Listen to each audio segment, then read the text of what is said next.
We talk constantly about Shohei Ohtani being a lock for the MVP until he retires, but here is the cold, hard truth. If Ohtani pitches exactly 150 innings in 2026 while maintaining his elite hitting, and Juan Soto manages to achieve that statistical unicorn season, Soto still needs something fundamentally impossible to happen for him to win.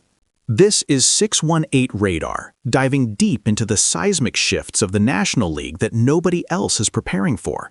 Because when you're talking about taking down the two-way titan, you need more than just great numbers. You need a paradigm shift.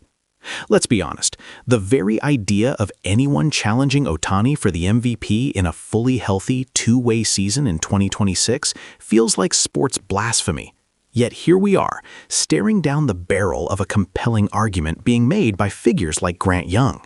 Young's assertion is simple, almost audacious. Juan Soto, reaching his absolute peak at 27 years old, is the man to dethrone the king. Why? Because the metrics are screaming that Soto is ascending to a level of offensive dominance we haven't witnessed since peak Bonds. He cites the insights of analyst Castro Vins, who famously asked, and I quote, "Was the Mets clubhouse chaotic? Yes, but was that Soto's fault? Maybe he could have sprinted harder to first, but the answer is emphatically no." Castro Vins then laid out the framework for Soto's undeniable worth, pointing to that mythical hitting season.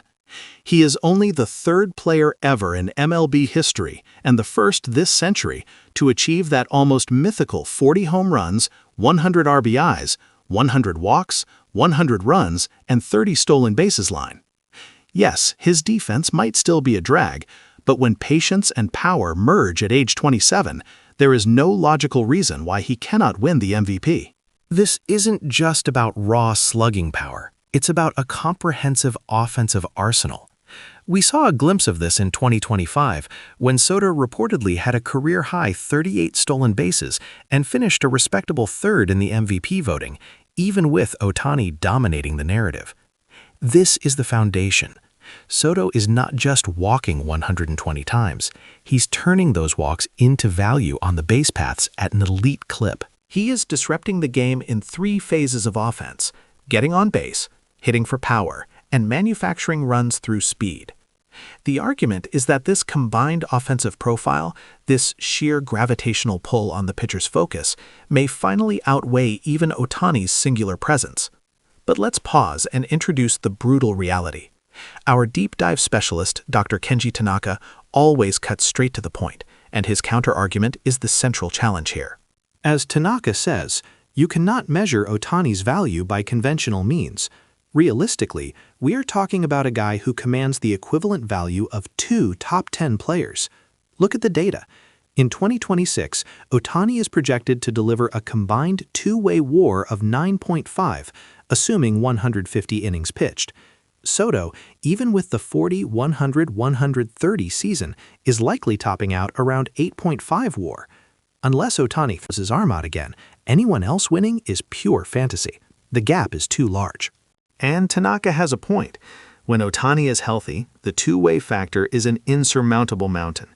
In fact, many pundits already dismiss Soto's chances, arguing Soto should focus on winning a batting title first. Talk of the MVP is premature when Ohtani exists. They look at the hitting matchup alone and say Ohtani is still superior at the plate, which makes the two-way dominance an impossible hurdle. This brings us to the core conflict and the unexpected plot twist. The impossible scenario isn't Soto outperforming Ohtani. The impossible scenario is Soto being the only one left standing when the criteria suddenly shift. Think about the emotional connection voters have to the narrative. The transcript highlights a dark scenario. The Mets could be collapsing around Soto, suffering from a bad atmosphere and constant weakening. There's a risk that Soto, focusing only on his statistical achievements, creates a team environment that falls apart. As one fan commentator in the original discourse put it, if Soto only focuses on his own numbers, the team will collapse. If the Mets are out of contention by August, despite Soto's historic numbers, the narrative damage is real. But here's the twist, the dramatic climax we promised.